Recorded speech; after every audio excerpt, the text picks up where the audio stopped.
Hey everybody, my name is Adama and welcome to Lilith Astrology. So this is a very important video. Well, all the videos are important, but this is a very important video because this is one of the basics of astrology, and this is also how your birth chart or your natal chart is completely laid out. This is really what sets the tone of your personality and your birth chart. So today I'm going to be talking about the rising sign or ascendant. So basically, the rising sign is when you were born, what sign was at the eastern horizon the moment that you were born. So this is really the lens that you see the world through. This is your personality. This is when you first meet somebody, they see your rising sign. That's why sometimes it's very difficult to guess what sign, what sun sign somebody is because their rising sign is the first thing that you see. So someone can be something completely different than how they come off. They can be a Scorpio rising and then be a Gemini sun and Gemini moon, which is completely different signs. So it's really your presence when you first enter the room. It's when you first meet people. It's your personality. And kind of as I mentioned earlier in the video, the rising sign is what sets up the houses in your chart. And actually, a lot of astrologers write, most of us honestly, write as if the sun is on the ascendant. So basically, if you're reading a Scorpio sun sign, horoscope, you're reading a Scorpio rising horoscope. That's why we always kind of say like, hey, you should read your rising sign as well. So I think this is a very important video, and I'm going to create a 3-part series. The first is going to be our cardinal signs. The second is going to be our mutable signs. Then the third is going to be our fixed sign. So I wanted to kind of break this off in terms of modality. So let's get started with part 1. These are the cardinal signs: Aries, Cancer, Capricorn, and Libra. They say, Libras are super nice and passive. And the reason why people would say that about Libra ascendant is because they want things around them to be peaceful and to be balanced. So in order to do that, they can, want to please others and kind of act in a way to not disturb the balance of what's around them. This is a part of themselves. And Venus is a very important part of their chart. A lot of the time, people with Libra risings or have prominent Venus energy, they can be in the visual arts or be in some sort of aesthetic field like a beautician or work as a makeup artist. They really love to focus on the aesthetics. They also can be very physically beautiful themselves, having Venus on their ascendant. So having Scorpio in the second house, Libra risings could experience some debt in their life. They may find sometimes they're owing people money or owing things. Another aspect too, on the flip side, they also could receive money from people a little bit more easy. It just really depends on how planets are aspecting, and if there are planets placed in the house and what condition that they're in. Scorpio, this is some 8th house energy about other people's money, inheritance. So it can be a little bit complicated for Libras in the money area of their life. They also can be very serious about their earned income. They also could choose fields that are more transformative and can help people and change their lives. That could be another way they earn a living and how they make their money. So moving on to the 3rd house, Libra risings have Sagittarius in their 3rd house. I think this is very interesting because 3rd house is a Gemini house, and Sagittarius is a sign opposite of Gemini. So when you have this energy, it's kind of flipped. Basically, Libra risings really do love expanding their mind and expanding their world and expanding their knowledge through who they meet in their everyday lives. I think they really love to have connections all over the world. They really love to have a diverse group of friends. I think they really learn something from their friends, and they really want to be liked. So this made also growing up Libra risings excellent students. Having this sign of the scholar in your third house, you're able to understand the bigger picture in school. You're able to kind of see a bigger vision of things versus with Gemini, it's a little bit more about the small interactions every day. But having that in the third house, you really can get a bigger idea based on the lessons that you were taught in school or what you were taught in college. So they can really be academically motivated for sure. So in the fourth house of home and family, Libra risings have Capricorn. So they may have had, the father may have played a role in their home life. This is again another house that's flipped. Cancer is the ruler of the fourth house, and Capricorn a ruler of the 10th, which is in opposition, but Libra risings have these flipped. So they have Capricorn in their fourth house. They may also have had maybe a little bit more of a strict home, or it was a little bit more regimented. There was more of a schedule. Things were done a certain way. There may be more tradition in their family. They can also have some strength and bonds with their family members and really have a structured emotional foundation. Saturn is also ruling this area of their life, so it could be a little bit delayed in terms of having a family of their own, or they may have not received as much nurturing from the mother as they would have liked. And it may have been a little bit of a colder relationship. So that may have been something lacking a little bit in their life, or the father may have played more of a maternal role in their lives versus having the traditional mother archetype in their life. So the fifth house for Libra risings is ruled by Aquarius.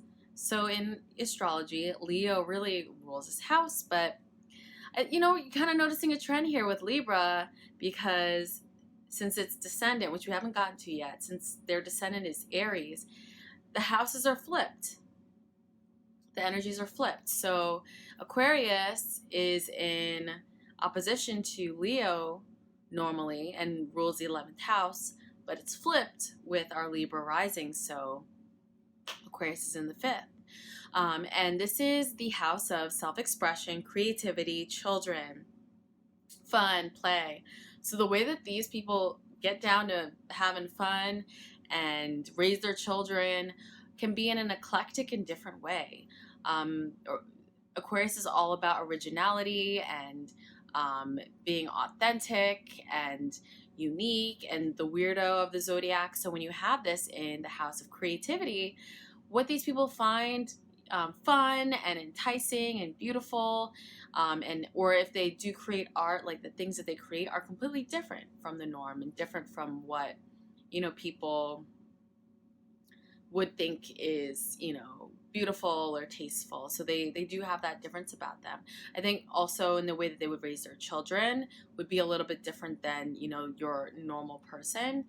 They may take a different type of role with their kids, which is very interesting. So moving on to the sixth house, which Libra has Pisces in their sixth house. So this could be someone who really needs, they're just very empathetic as they move about the workplace. These are the type of people who really bond with their coworkers, bond with the people that they see every day in their work life. They also can be, they may prefer more spiritual sides to fitness and health. They may take it very seriously in terms of serving others as well. So also with the sixth house in Pisces, Libra risings can experience ups and downs when it comes to their health routine, ups and downs when it comes to their routine. They may prefer a more creative, fluid lifestyle versus somebody, with a 9-to-5 grind and a set schedule. They also may prefer some healing professions. Another thing as well that sixth house Pisces can experience, or Libra risings, is sometimes their energy can fluctuate.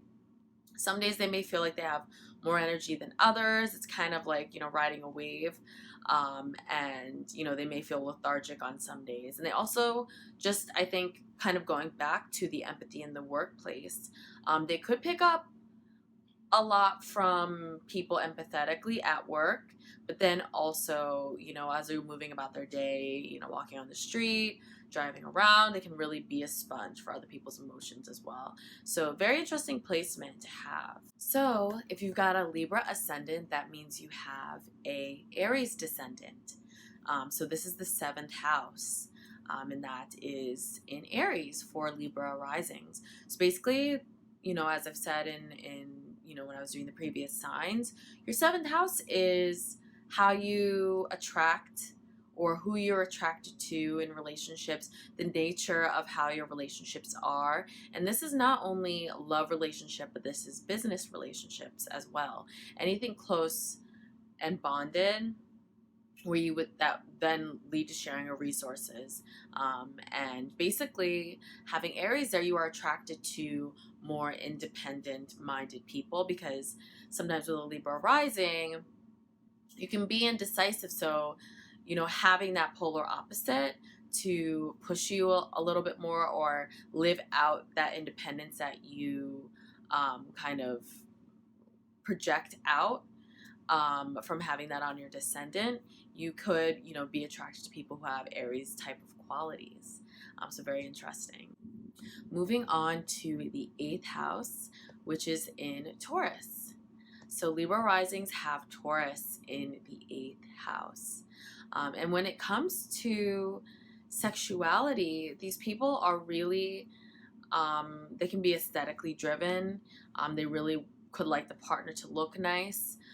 In terms of inheritances, Libra risings can inherit a lot of money, or get money from a settlement. Perhaps a partner passes away, or an older relative passes away. A lot of the time, Libra risings can benefit financially from these unfortunate things happening with having Taurus in the 8th house. I think also in their private life, they really love to indulge and enjoy life, drink great drinks, have great food. They like to feel comfortable privately. And this is something, they can be homebodies, I think. So moving on to the 9th house in Gemini. This is a very great placement for someone who loves to travel. And Libra risings do love to travel. They love to experience the world. They love to talk to new people. That's kind of why when you meet a Libra rising, a lot of the time, not only do they have, they're aesthetically pleasing and they're pleasing to the eyes and ears and just nice people, they have that Gemini energy in their house of expansion. So learning from other people, speaking with other people, going to new places, experiencing life is a way that they can learn and grow. Also, when the 9th house has Gemini, you really rationalize your beliefs. You really have to be able to logically wrap your head around certain philosophical beliefs or religious beliefs or spiritual beliefs. You don't just, it's not also what you see. It's also, I want to say what you see is what you get, but it's basically like you need to see it to believe it so that you can logically rationalize it.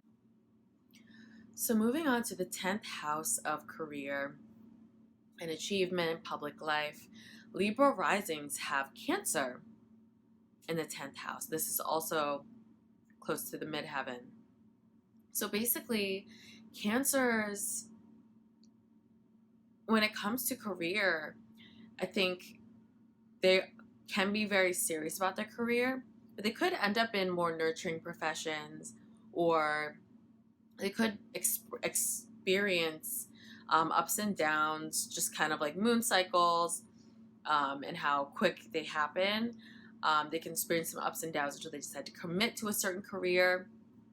They really can also be known as the nurturing person publicly. Cancers really want to be seen as they want to be recognized for their work.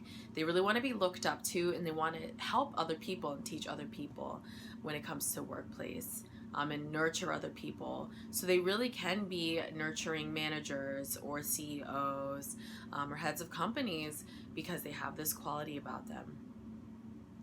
Moving on to the 11th house. And Libra risings have super fun Leo in the 11th house. So not only are these people balanced and like harmony and peace, can be indecisive, but when it comes to making friends and networking and meeting new people, these people really love this part of life. Not only that, Libra risings can be really creative when it comes to new age ways of thinking and new age things. I think they could be really great with working on the internet or working in new media, transforming, coming up with ways and creative solutions to transform society. This is the Aquarius house. And I think also they really care about their network of friends. When they make a friend, they make sure to keep that connection with them. So they're very easy to get along with and can get along with almost anyone. So Libra risings have Virgo in the 12th house of what's hidden, spirituality, self-sacrifice, the other realm. And Virgos really have the ability to discern what is right for them, what is not right for them, what is good, what is bad. And so when this is hidden in a Libra risings chart, this can also play into how Libra risings try to appease others. So they may hide this discerning part of themselves away to please others, and they don't take care of themselves and nurture themselves as much. They tend to sacrifice their time and effort sometimes for other people, and then kind of can build up resentment, and that kind of feeds into passive aggressiveness, because they weren't completely standing up for what they needed in their life. So I think with Virgo in the 12th house, it's very important for Libra risings to take care of themselves, nurture themselves spiritually and mentally, and be able to discern between what is a good situation for them and what is a bad situation for them.